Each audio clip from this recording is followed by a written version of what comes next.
Hey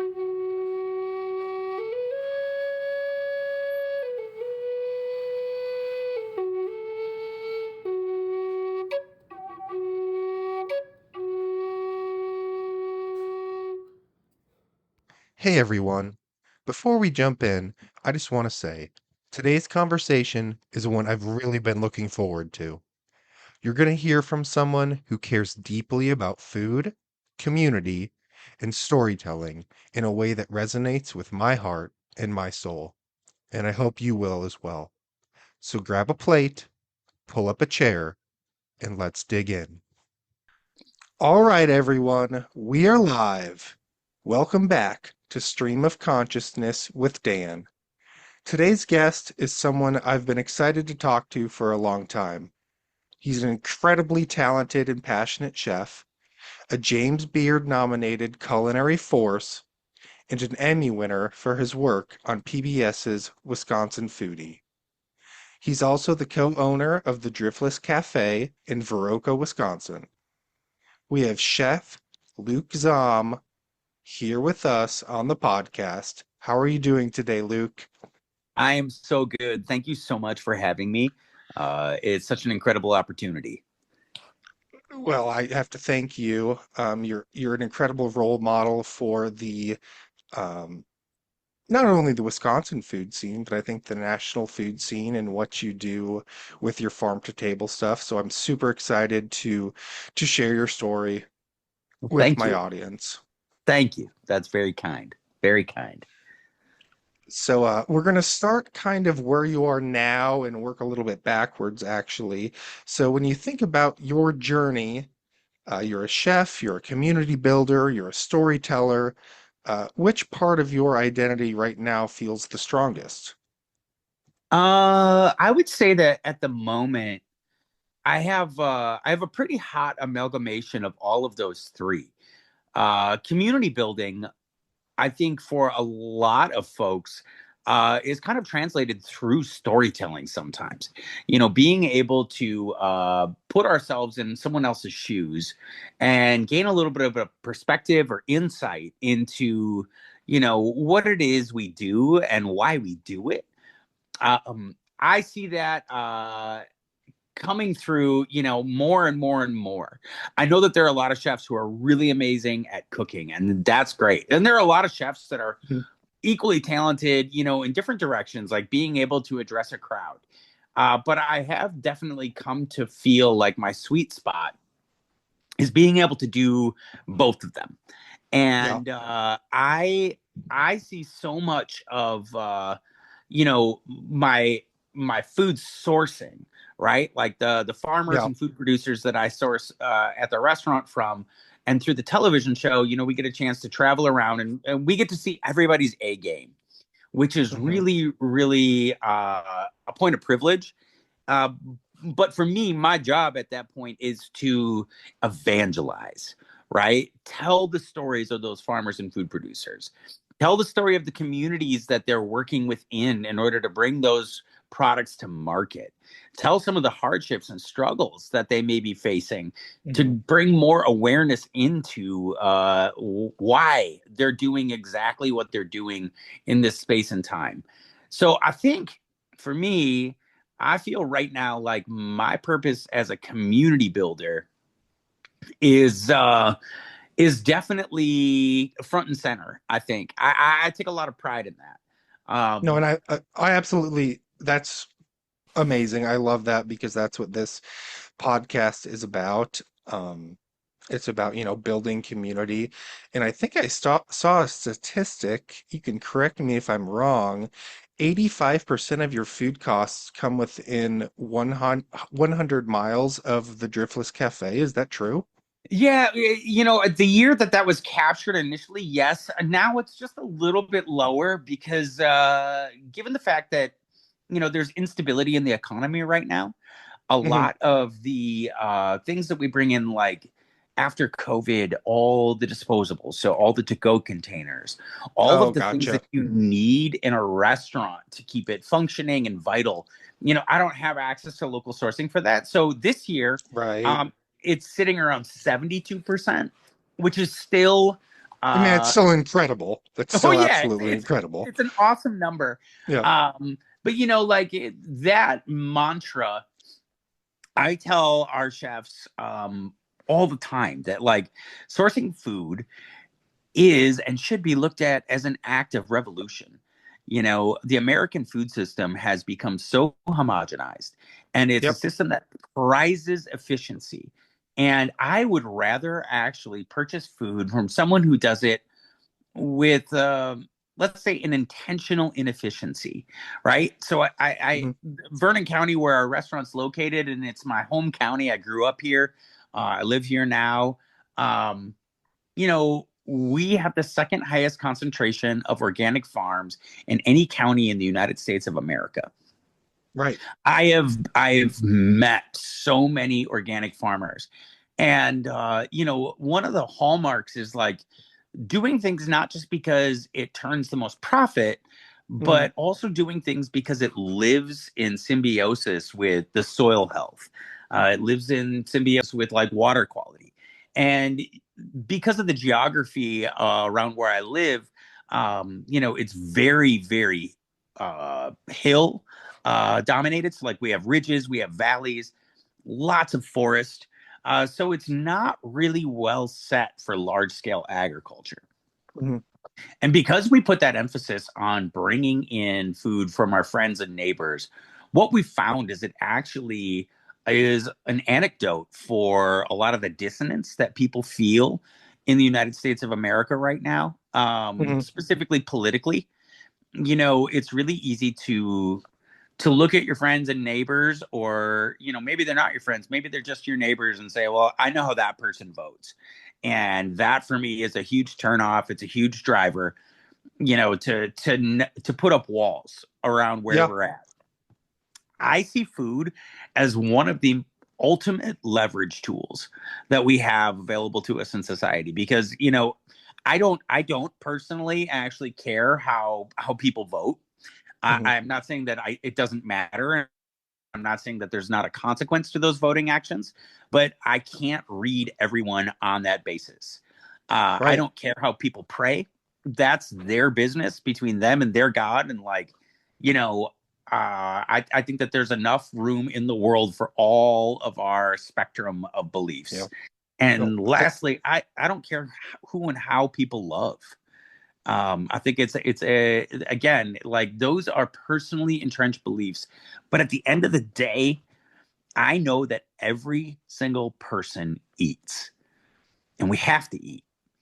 And if we use that food as our focal point, and we open our doors to anyone who wants to come in, it allows them to experience the beauty of our community and the system, and that money stays in our community longer, and my farmers have the opportunity to grow what works for them and their soil and their families. And I'm not trying to push a square peg into a round hole, so to speak. Right.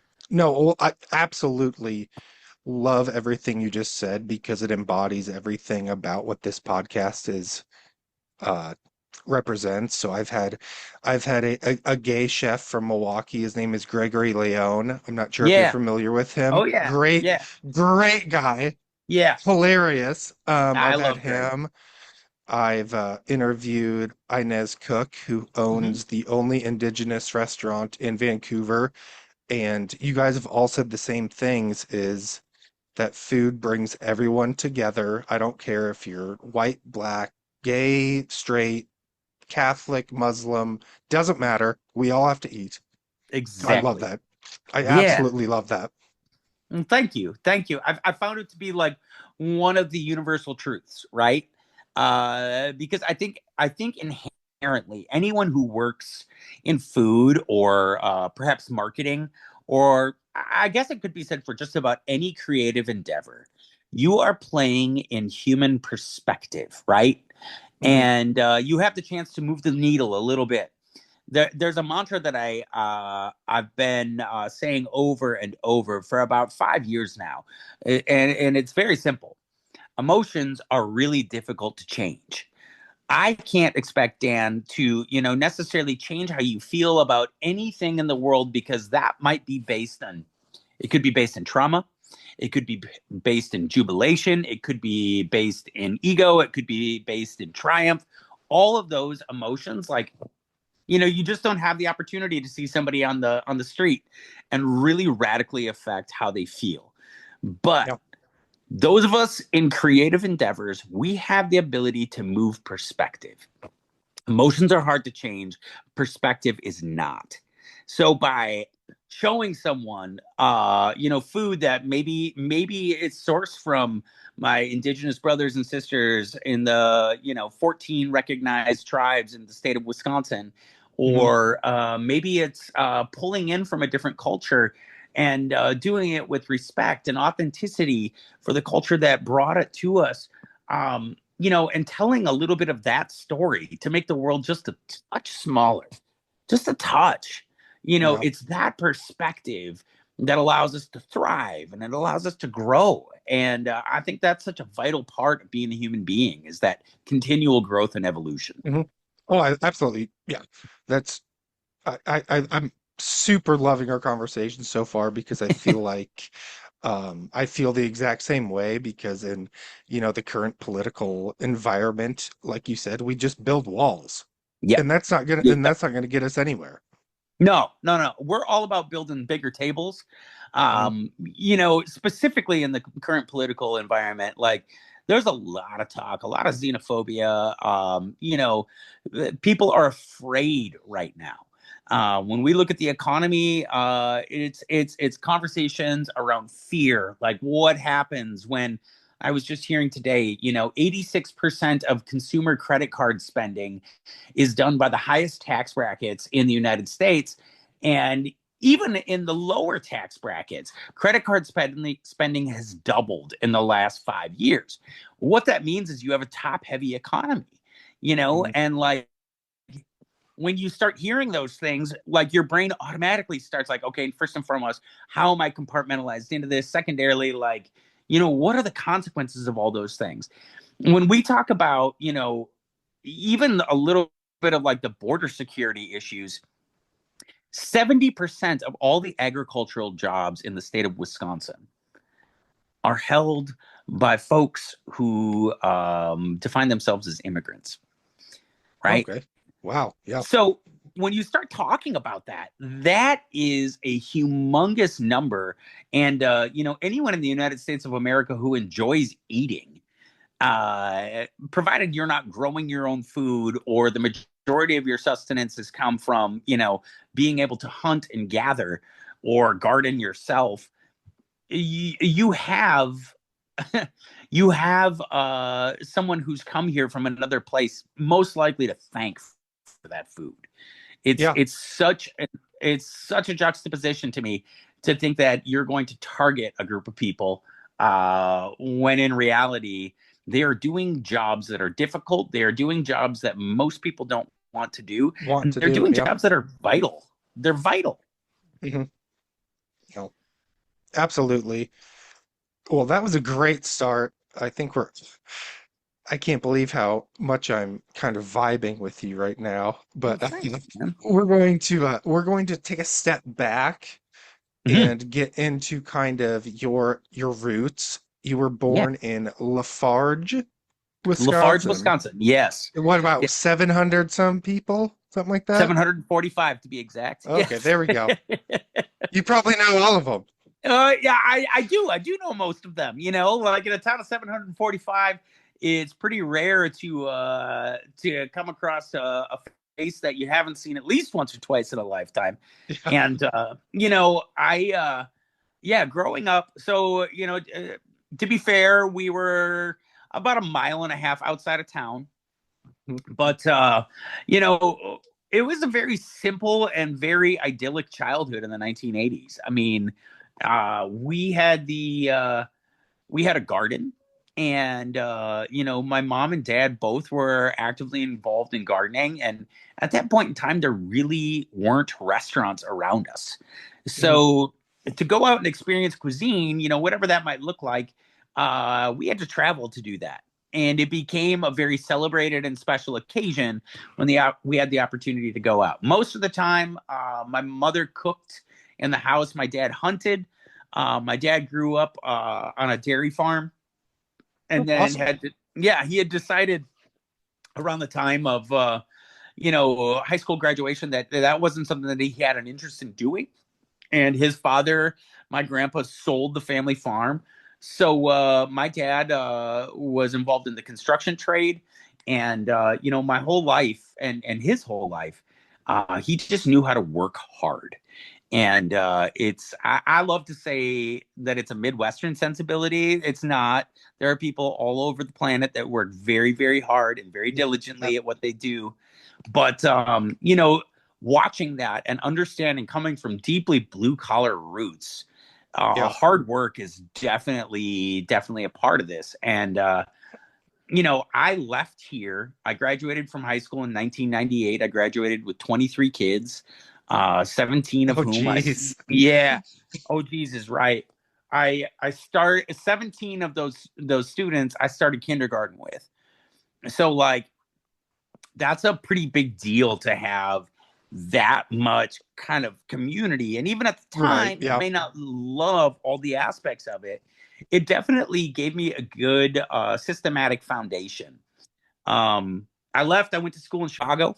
I thought I wanted to be a musician or somehow involved in the recording arts. I had one hero, like everyone looks for. I think most people look for. I don't want to say everybody. Maybe you're different, Dan. I don't know. Yeah. But as a kid, I was really interested in people who had grown up in this area, Right. who had made it in the world. And I had one person that I knew of that had made it in the recording industry. And it was so monumental for me to have like a hero, somebody that I could Yeah. look towards. And in 1991, I remember it very vividly. I was in a hotel room in Madison, Wisconsin, and like we didn't grow up with cable TV, so we had MTV on. Yeah. And my brother, who was in college at the time, he was like, "Luke, you got to come here and hear this." And for the first time on MTV, I heard the opening lines to "Smells Like Teen Spirit" by Nirvana. Oh, by Nirvana. Yeah. Right. And like all of a sudden, they're in this high school gymnasium and it's raw and it's loud and the sound is just huge. And my dad walked into the hotel room and he said, "You better never come home looking like that." And, what is this? It's so loud. Turn it down. Turn it down. Doing what dads do. And the next day, I took some of my paper route money and I went and bought Nirvana Nevermind on cassette tape. What I didn't know at that time is that Nirvana Nevermind was produced by a guy from Viroqua, where my restaurant is. No crap. Yeah, yeah.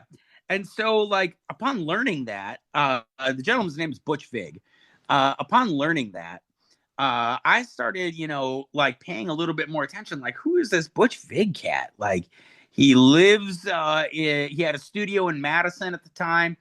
And then a couple years later, like the band Garbage is formed, and he's the drummer for Garbage. And like, this guy is a bona fide rock star. So with that, like I knew that there was a possibility growing up in a rural area that most people, kind of discounted. I grew up saying that like I was from somewhere like about halfway between Minneapolis and Chicago. Yeah. Or if you know Wisconsin at all, like I'm kind of between La Crosse and Madison. And all that is to say that like you kind of give away pieces of your personal identity. I didn't know what was here to be proud of. Right. Hmm. I found myself going to school in Chicago. I was going to Columbia, and you know, when I had graduated high school, my mom had been working, and she worked for 25 years for the Cooley Region Organic Produce Pool, which was a collection. Initially in 1988, it was a collection of 7 family farms who were growing. They were growing organic produce before organics were like a real like bona fide thing. Hmm. And they decided, actually, because we're so invested in farming, there's no one to market these things. We need to get them to places outside of, the driftless region. because that's where the consumers are. And so they formed an organic marketing cooperative. About a year later, in 1989, a farmer by the name of Dave Engel approached that board and said, "Hey, if you can do this with vegetables, why can't you do this with With milk?" meat. Oh, with milk. Milk. Milk. And so in 1989, the brand Organic Valley was Oh, born. Organic Valley. Yeah, I was Yeah, looking at that. in my Yeah. hometown. In my hometown. Hmm. So their cooperative headquarters are Lafarge. And I was living in Chicago, and the CEO at the time, when I graduated high school, had given me a stack of free Organic Valley coupons. And I'll never forget. And it gives me the goosebumps every single time. I was on North Avenue in Chicago on the edge of Lincoln Park, and I went into a Whole Foods for the first time in my life as an 18-year-old man, and I was homesick. I was broke. I was lost. Trying to survive in a city of 3.5 million at the time. And as it turned out, I walked in and I walked to the dairy display and I picked up a piece of Organic Valley cheese and I flipped it over. And on the back, of course, it said Said, Lafarge, Wisconsin. yeah.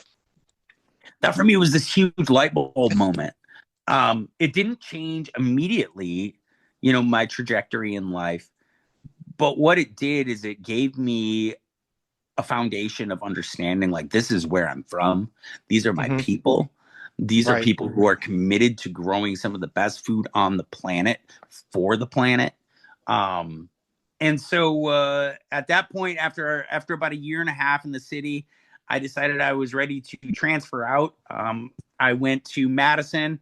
I attended the University of Wisconsin Madison. I have a degree in behavioral science, and then Hey, go Badgers. that's right, baby. Let's go Big Red. Establish the run.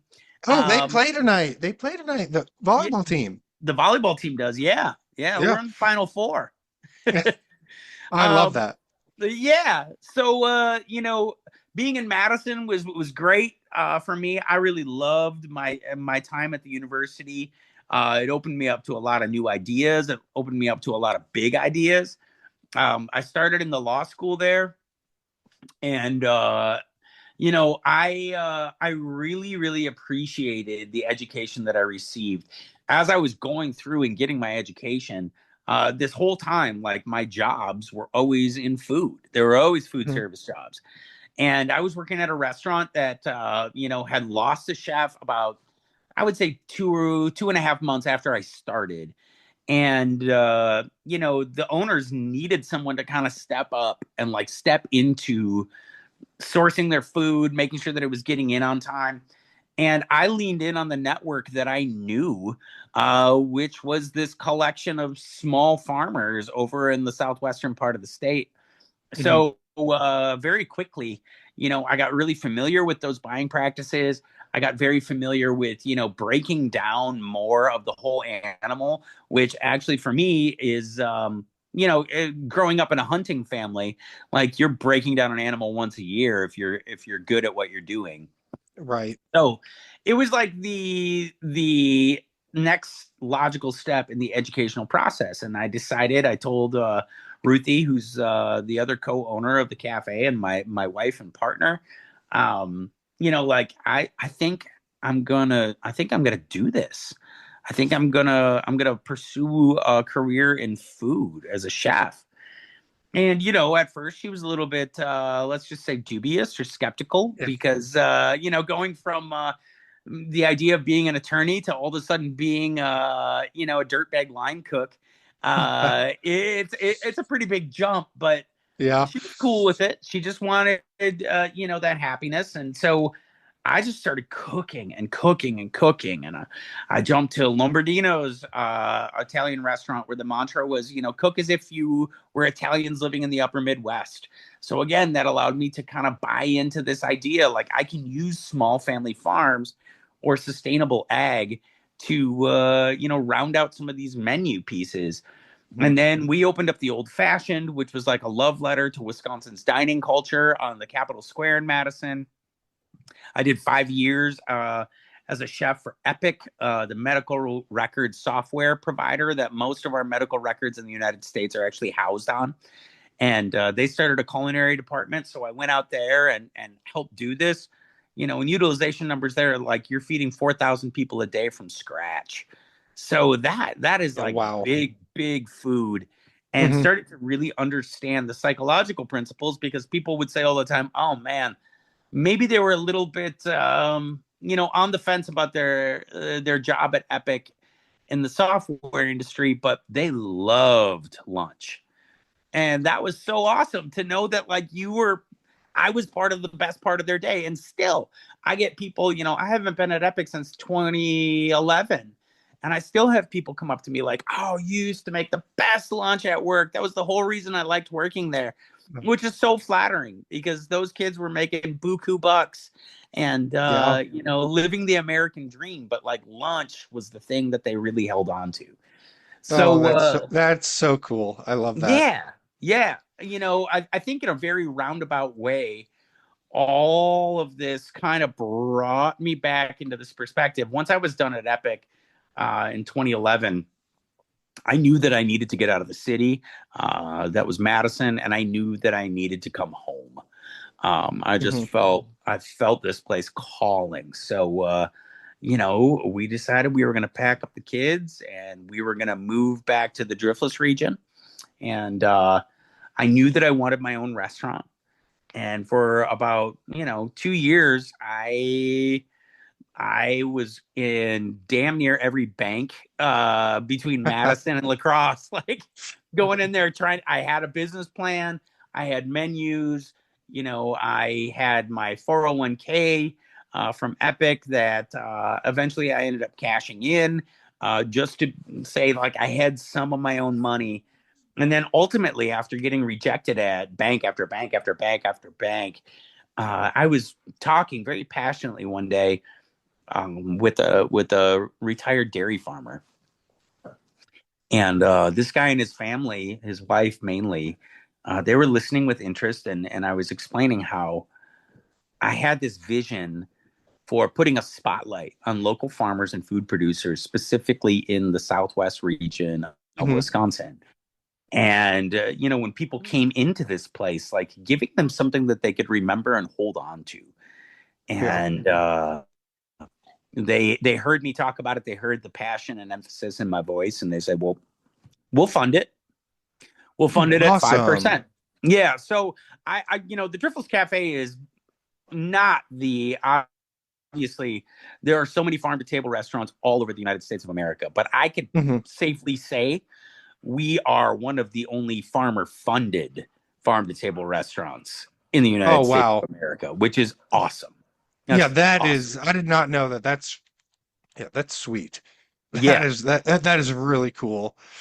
So I wanted to kind of talk about before we take our break here. Is there a dish that maybe like your family made or that you just remember as your childhood that you're just like, heck yeah, we got this for dinner. Let's go. Let's go.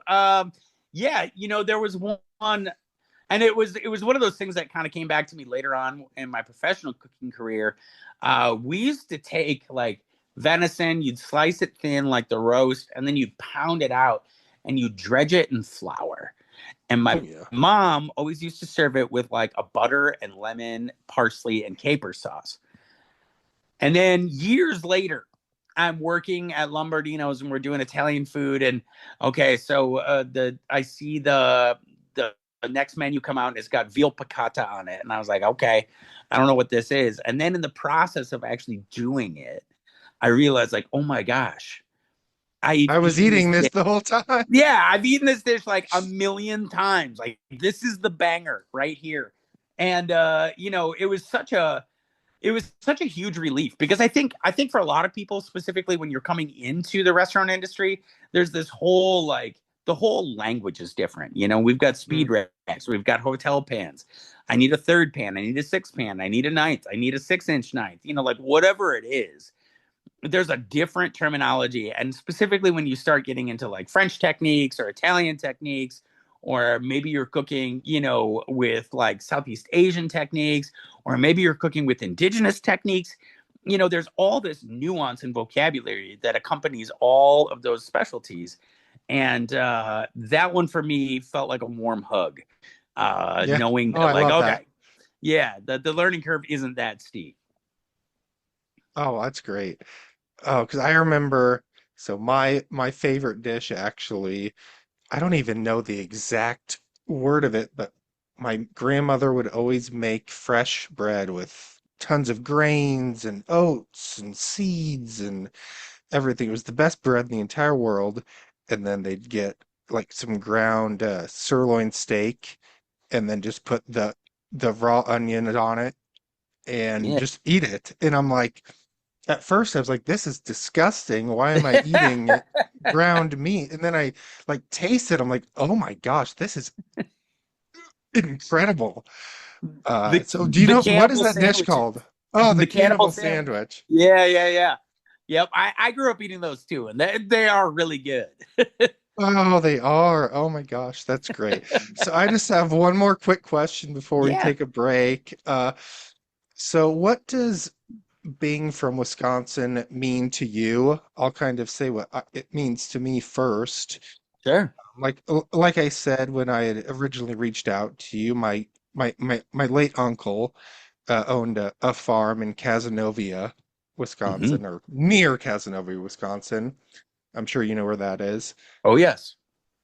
Um, and I think for me, being Wisconsin is being proud, not arrogant, and humble at the same time. Would you agree with that? Absolutely. Absolutely. Yeah, I think man, being from Wisconsin, what does it mean to me? I think that there's a number of things. Um, but the first one I think is the fact that as a people, we're resilient. Mm, Uh, Folks in Wisconsin, we endure winter yeah, every single year.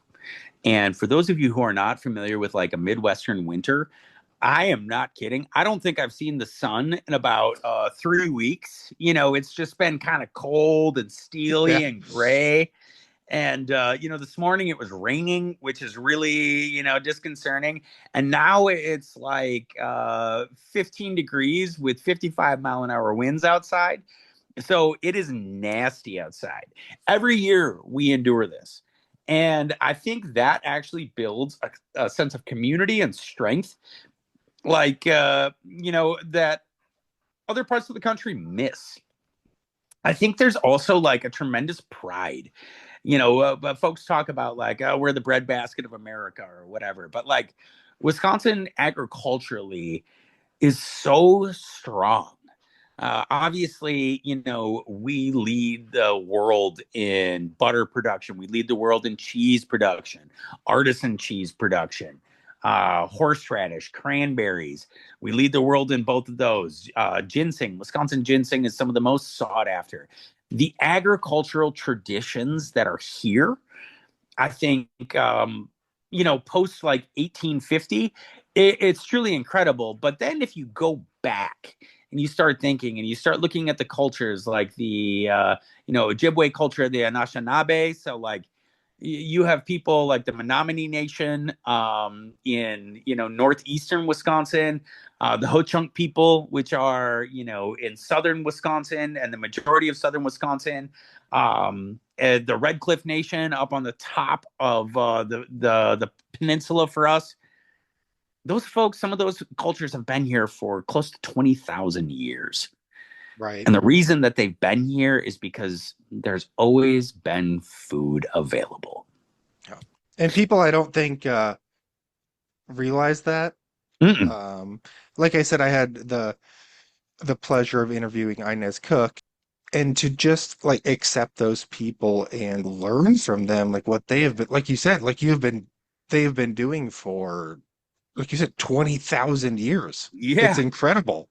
it is truly incredible and remarkable, and it's humbling. It's humbling. Right. It and I think the other thing about Wisconsin that I'm absolutely in love with kind of goes back to what you said, which is like, it's not a boastful culture here. Mhm. Folks who really, flash it out, like, it's just, it's not something that's super well received. I always joke in the restaurant, you can always tell when people come from Chicago Mhm. because they announce that they're from Chicago. Yeah. Like, I'm from Chicago and this food is really good. Like, well, thank you. Thank you for qualifying your compliment by identifying yourself as being from Chicago. But like, there isn't that flex for most folks in the state. Like, we are humble, and we also know that Mother Nature and the weather control a lot of our life and our lifestyle. And when it's beautiful outside, well, then we're going outside. And when it's nasty outside, well, we're going to figure it out in a different way.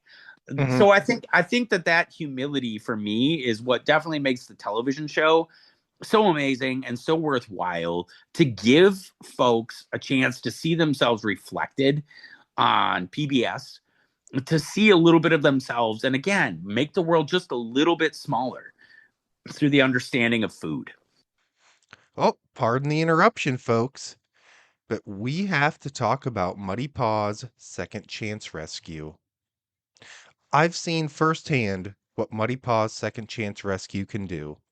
I've adopted both my dog and my cat from them and know the love and care they put into every animal. But Muddy Paws isn't just about adoption. Every third Saturday of the month, they host free vaccination clinics to protect pets against parvo and distemper, two diseases that are devastating yet so easy to prevent. Families can also add on Bordetella protection for just $5 and even get their pets microchipped for $15. It's affordable, it's life saving, and it's one more way Muddy Paws is giving animals the second chance they deserve. Learn more at Muddy Paws Second Chance Rescue, and you'll find the link in the episode description. I am ready to start our Okay. segment, Stump the Chef. I'm going to Stump the start you chef. off. I'm going to start you off with a softball. Okay. Get your confidence up. Here we Uh, go. what is the main ingredient in pesto? Basil. Correcto. I like that. All right. All right. So now we've got one that I've actually stumped quite a few chefs on. Um, what are the five mother sauces in French cuisine? Sure. So we have the bechamel, Mm-hmm. we have the espagnole, the brown sauce. We have, let's see, the tomato based sauce. I've Yep. got the hollandaise sauce, and then I have the one that is one of the more tricky ones to pull off, which is the velouté. So I have the velouté, I have the espagnole, I have the bechamel, I have the tomato, and then the hollandaise or the emulsified sauces. Okay. Well, no wonder you're a James Beard Award nominee. It was so funny. I won't name names, but he was like, "Oh my God, I don't know like two of these. What is going on?" Oh gosh, that is good. All right, now I hope I pronounced this correctly. What does mise en place translate to? Oh, sure. That is things in place, or if you're a Radiohead fan, everything in its right place. That's what that setup is. We were just talking about this earlier today with another chef colleague friend of mine, who I was recounting when I was a younger chef. If my mise was out of position, working in a brigade kitchen, I had a gentleman who worked next to me, nicest guy on the planet, but when your mise en place was dirty, he didn't feel comfortable sending food down the line. So he would Oh, heat okay. his tongs on the burner or the grill, and I would get burned, like just like little tiny burns. And so, like 10 times a night, if you're working with a messy mise en place, all the time, I would get burned. And then like after years of having it done to me, it got to be the point where I couldn't get the adrenaline rush going to do the pickups unless I had been burned. So, like a Oh, little, yeah, little sadomasochism, like hurt myself oh, to get it. that's so cool because I actually have something similar to that. So, when I was in a fraternity in college, we'd have to memorize the Greek alphabet, Sure. and we'd have to do it with a match turned upside down and do the Greek alphabet, as fast as you Yeah. can, before it Yeah. burns your finger. So that's kind of what it reminded me of. So that's kind of neat. Yeah. Kind of neat. Kind Kind of of not neat, cool. kind of not okay, but Yeah. Yeah. Yeah. You couldn't get away with that now, but, no. back in the day, it was very effective. Okay, well, I feel like, well, you already got me because one of my questions was Wisconsin produces more of this fruit than any other state. That'd be cranberries. Yeah, gosh darn it. I didn't know that one. Where are most of the cranberries grown there actually? Sure, sure. So, cranberry country in Wisconsin, it's the Central Sands region. So that for most people who don't know, like if you're in, let's say it's north of Madison, probably by about an hour, and then to the east and west, basically as the glaciers were melting, and there was all the weight of the glaciers, it made a lot of low-lying marshy areas that So is used to that be like by Beaver Dam? Beaver, no, I would go further west. So like you get up like Warrens. I think Warrens is officially the cranberry capital of Wisconsin, but like Wisconsin Rapids. And then you start getting into like the Stevens Point area, and there's Oh, producers further north. there. I need to go further north. Okay. Yep, yep, further north. Okay. All right. Well, so far I've not stumped you at all. I'm failing. No way. You got this. You Um, got this. no, I don't think I can stump you because Oh, this come one, on, I mean, man. You got this. what is the Maillard reaction responsible for? Well, caramelization. Maillard reaction, like browning, searing, anything that you're going to do where you are going to reduce the moisture content of the ingredient and you are going to provoke that Maillard reaction to get charring or caramelization. So if it's onions, you want those caramelized onions, you need to develop that Maillard reaction. If it's a piece of beef, you want that thing seared so hot so that way you get that nice crust that you got to fight to Hmm. get through, but then it's beautiful and well done on in the inside or perfectly done on the inside. I don't want to say well done because I don't want people thinking that I ate my beef well done. So Maillard is that caramelization reaction. Right, you're right. I should just give up. No, I won't. Come on, Dan. You No. promised me that no chefs have got all these right yet. Yeah, well, that's going to be great. You'll be the first, and you're from Wisconsin, so I'm appreciating it. All right. I like that. I It's like that. just fine. And this one's close to my heart because my mother always brings it for us. So my parents live in Broadhead. I don't know if you know Okay, where yeah, that is. yeah, I do. Uh, but she always brings this for us. What is the official state pastry of Wisconsin? Oh, that's the Kringle.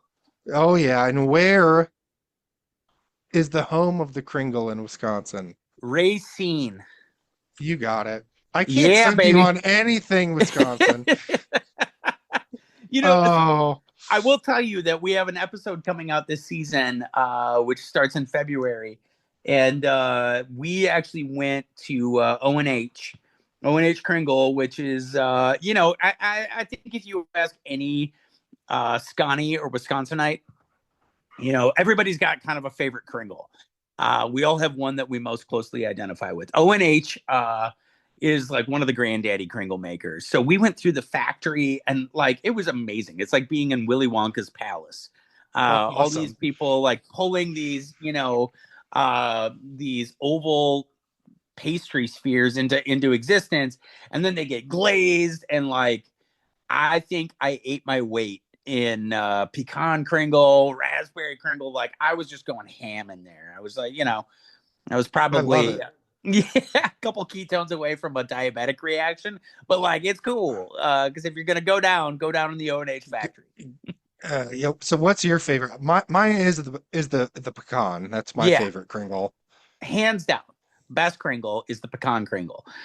Sometimes, I can get into the raspberry ones. I like the apple ones, the cherry ones. Like if you go up closer to Door County, there's a place, I want to say it's Uncle Mike's Bakery, and they do a really, really good cherry Kringle because a lot of cherries are produced in Door Yeah, County. That one is pretty fantastic too. But for my, if I had to eat one, if I was on death row, it'd and be it's the my last, pecan. oh, it's the pecan Kringle all day. All right. Well, this is off script because I was just thinking of this because I think our rapport is going really well. Would you rather have a Cop's burger or a Culver's butter burger? Well, I liked the Cops burger because I don't want to disparage anyone, but I will say, you know, I like the Culver butter burgers. I do. The last time I had a Cops burger, it was so heavily like it was just laden in butter, which is No, cool to a degree. But man, oh man, like the butter burger is just it's consistent. They're gonna have that ratio on there, and it's kind of slutty for fast food, but it's still good. So like, yeah, I'm gonna go Culver's on that one. Sorry, cops. that's okay. I just have a soft spot for Cops because we don't have them where I'm from in Yeah, Omaha. yeah, We yeah. we do have Culver's, but no, you're right. We do have they always just you just know exactly what you're gonna get. Oh yeah, yeah, yeah, yeah. It's gonna hit you. You're gonna enjoy it, and then like the 25, 30 minutes later, you'll be in the restroom for a little bit. But that's cool. It's all part of the cops experience. It Get is. some custard. Uh, Oh, hold on. so, oh, you're good.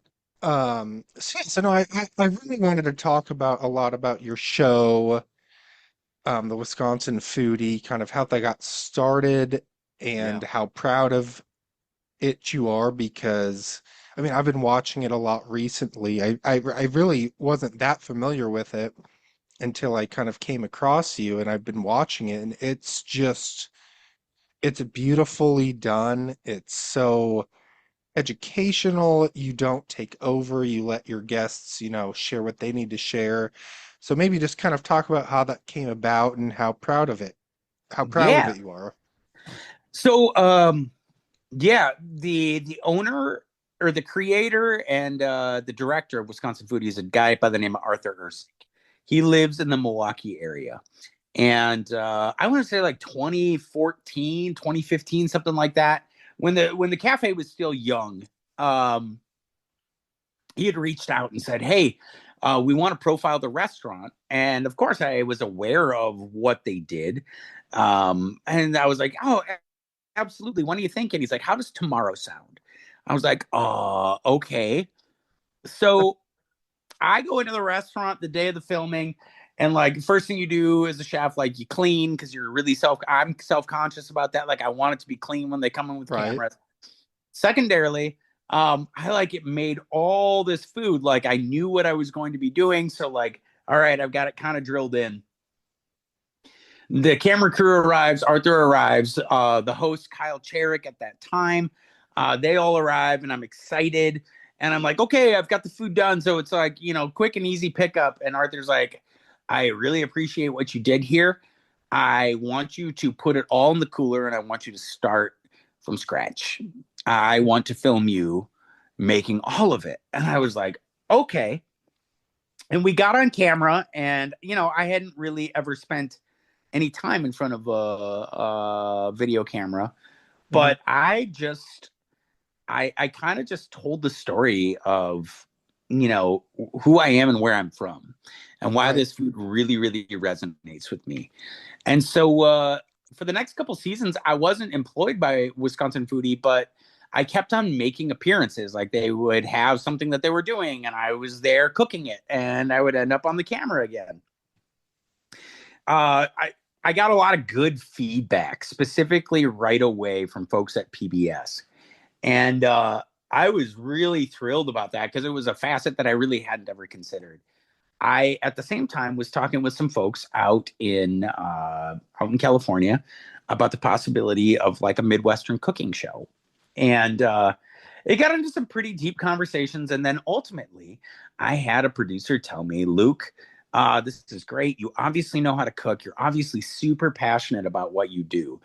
But, and I quote, nobody gives a shit about the Midwest. Oh, geez. Oh, man. Yeah. For a kid from a small town in the Midwest who had been punching up his entire career, Right. Yeah. that's like pouring rocket fuel on a match. Hmm. I was out in LA. I came back and I was doing an event for Wisconsin Foodie. I was in Milwaukee, and I had told Arthur this story, and he and I were just kind of rapping, and I was like, man, this is what they told me, and he's like, would you be interested in that? I was like, yeah, absolutely. I mean, I think that would be a dream to like tell the story of the farmers and the food producers, and kind of do what you guys are doing already, but Yeah. like on this level that really resonated with people. And they were going through all sorts of personnel stuff with Kyle, the former host, and they knew that they needed to make a change, so I got tapped. And the first season was really difficult to film. It's hard knowing like that balance of how to ask questions and listen intently, but then also know how to steer a conversation where you need it to go so that it aligns with visual images and cues. Yeah. And that learning curve, it took me a full season to kind of get the hang of it. And by the second season, we're making headway in and I'm starting to understand it. And then COVID hits, Yeah. and like everybody shuts down. The problem that we saw was that our farmers didn't shut down. Wisconsin was kind of a little bit of the Wild West. Like the Tavern League pushed really hard to get the bars and restaurants open, and there wasn't much the state government could do or say. It went down to the jurisdictions of the local health departments and agencies. And so we made the decision that we were going to go out on the road and we were going to film. We were going to do it absolutely as respectfully as possible.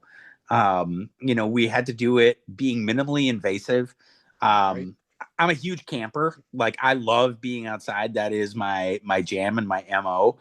Hmm. So I pushed the entire staff instead of going to like hotels or Airbnbs. Like, let's just everybody bring your sleeping bag and your rig for camping.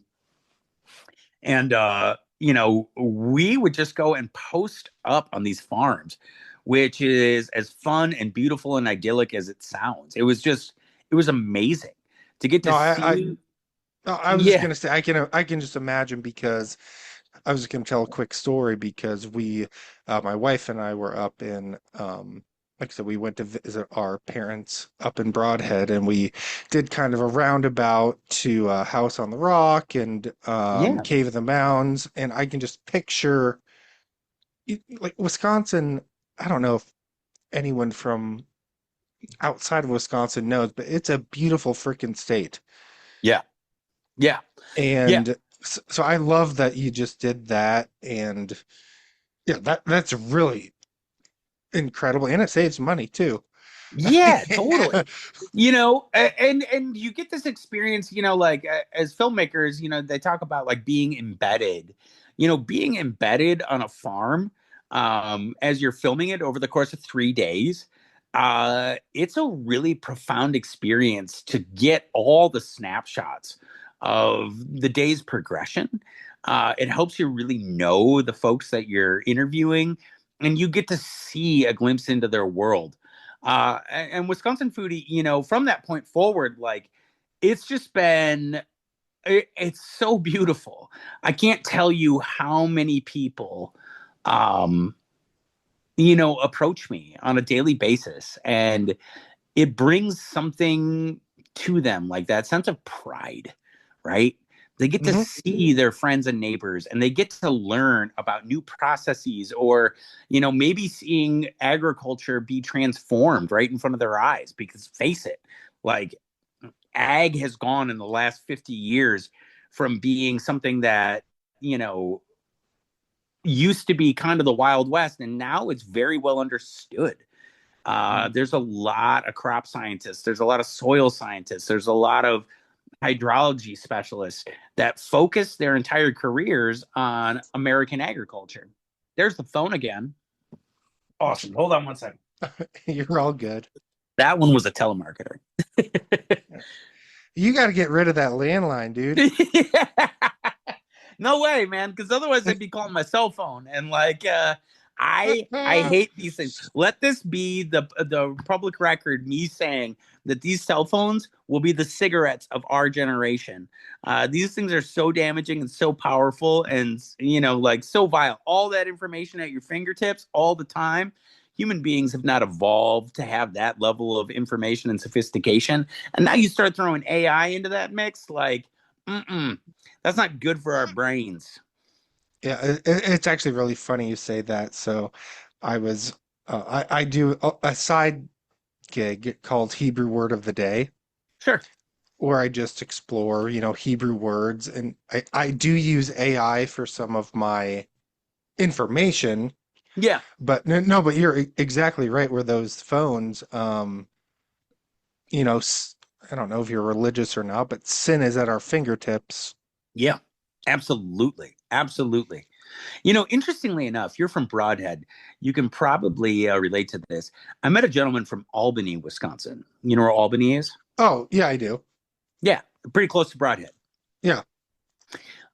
He was a tech designer for Apple for his entire career. And I asked him, like, what do you do as a tech designer? I don't know if I necessarily understand that. These phones, he has two twin 16-year-old daughters that live in Madison. He would not allow them to have Apple or Samsung products. And I said, why? Like, what's the deal? His Hmm. whole job was to develop the color spectrum. And these Interesting. color spectrums involve research from MIT, the University of Wisconsin, and Stanford, namely, in the neuroscience departments that excite your dopamine receptors.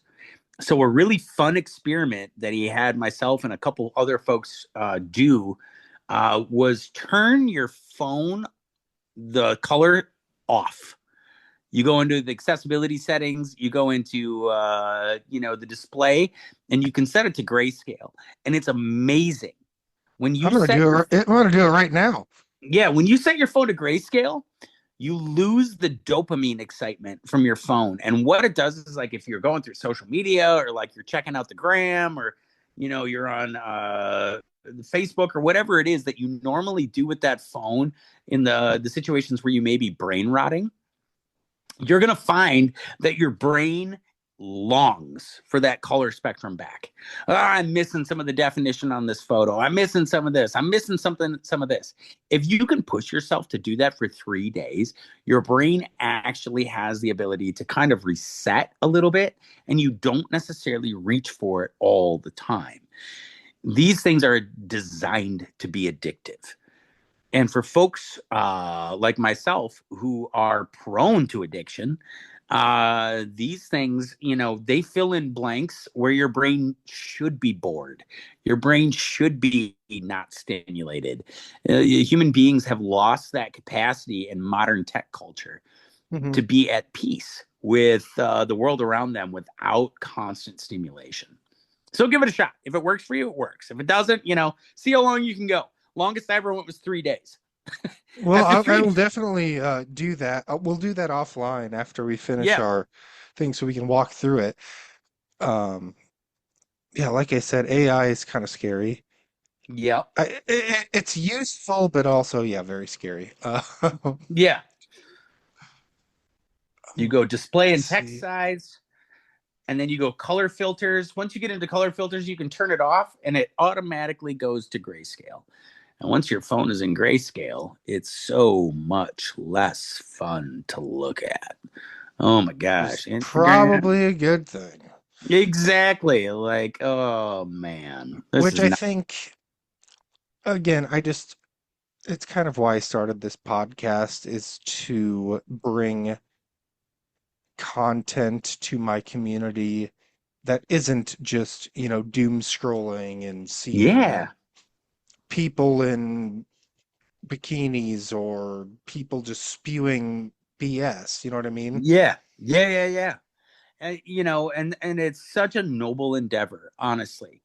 Yeah, the world needs more connectors.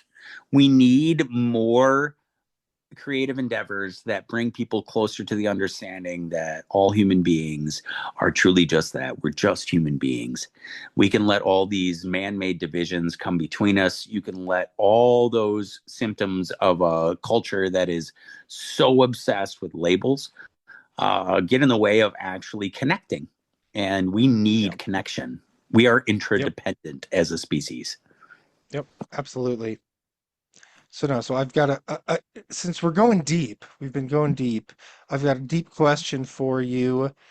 Um, so back to the Driftless Cafe. When people walk out of your restaurant, what do you hope stays with them long after the meal?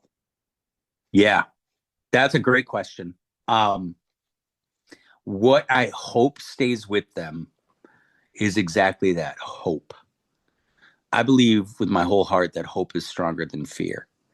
And if you can see people in a small town of 4,504 taking the extra steps, the inefficient steps, and intentionally implementing those into a business practice that they get the chance to come in and see and touch from the outside and experience, um, that for me is what I hope people walk away with. Like, oh my gosh, this is possible.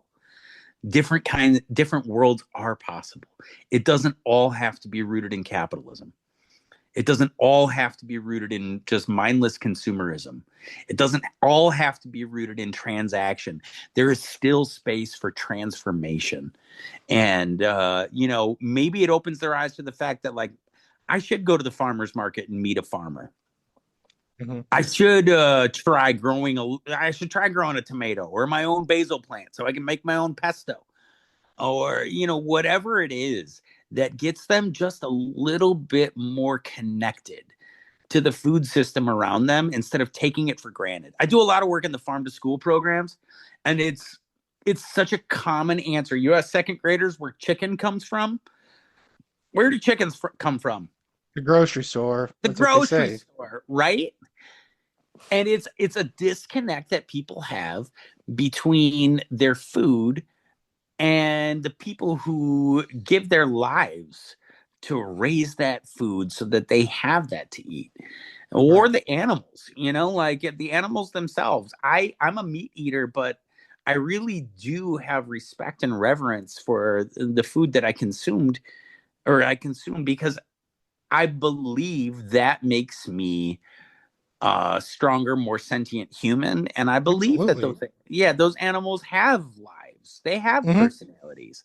Yep. Anyone who's ever had a pet, and I understand the economics of farming, and like you can't name all the cows and yada yada yada. But at the same time, like there is a beauty in that. There's a respect and a There reverence. is. No, it's actually really neat that you brought that up because I had a great conversation with Carlos Anthony. I'm not sure if you're familiar with him. No. So Carlos Anthony, he's been on the Food Network quite a few times, and he co-owns a restaurant in Bend, Oregon with Brian Malarkey. Are you Okay. familiar with Brian? Nope. Well, you have to look him up. I But don't get out much. anyways, it's okay. But anyways, they own their own ranch, and so they raise all their own meat. And we just had such an incredible conversation on, when you treat the animals with respect. And I mean, at the end of the day, you're going to eat them, but if you treat them with respect and love and care, it will ultimately taste better. You're ultimately a better person because of it. Does that make sense? Yeah, totally, totally. Yeah, I mean, and that's it. I think that really points to a lot of the uncomfortable the uncomfortable sentiments and emotions that a lot of people in America are experiencing right now. We have been programmed to be relatively mindless consumers. Hmm.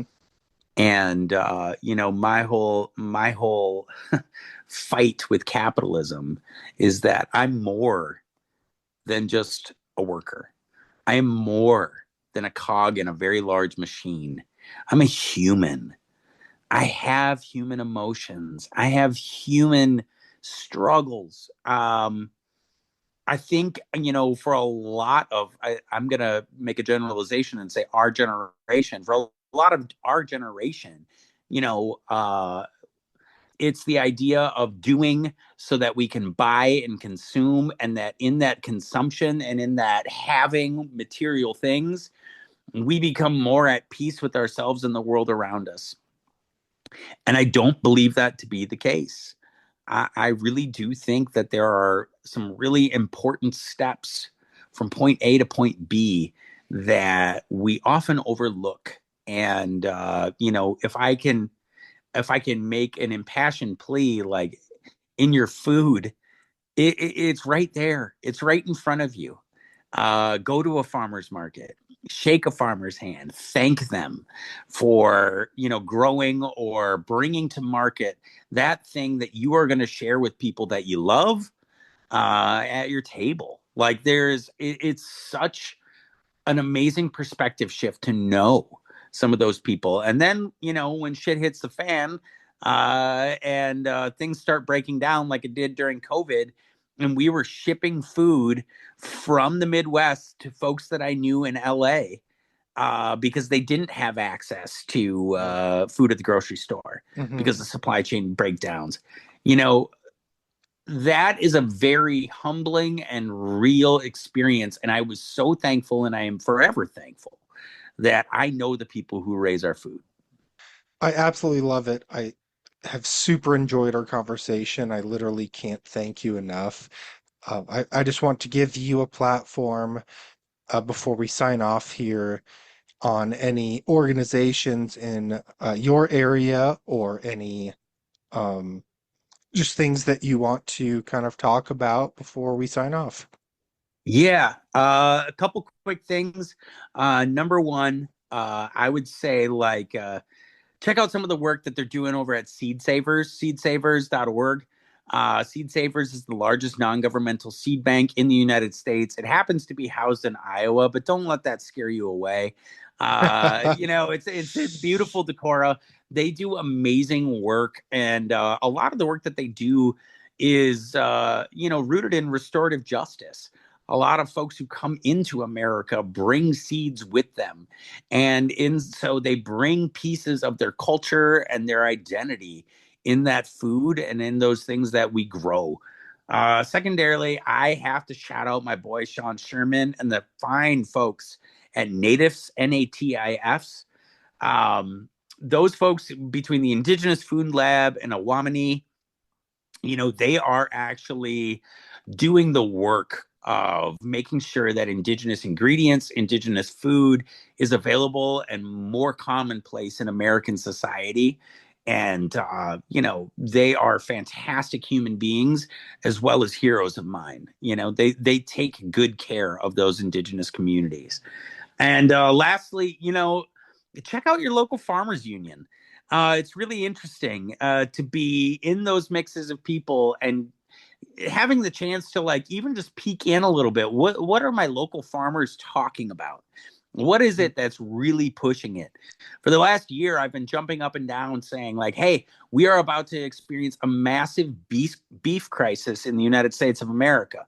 Right now, we have the lowest number of beef animals being raised that we've had in 80 plus years in America. Oh, wow. And as farmers age out, the average age of the American farmer is 58 and a half years old. As people get towards the end of their farming career, now it's very prohibitively expensive to buy farmland. I've heard reports in Ohio where it's $20,000 an acre. Around me, it's like $10,000 an acre. But if you are a young farmer starting out, that financial obstacle is so difficult to overcome Hmm. that it prevents a lot of people from getting involved in agriculture.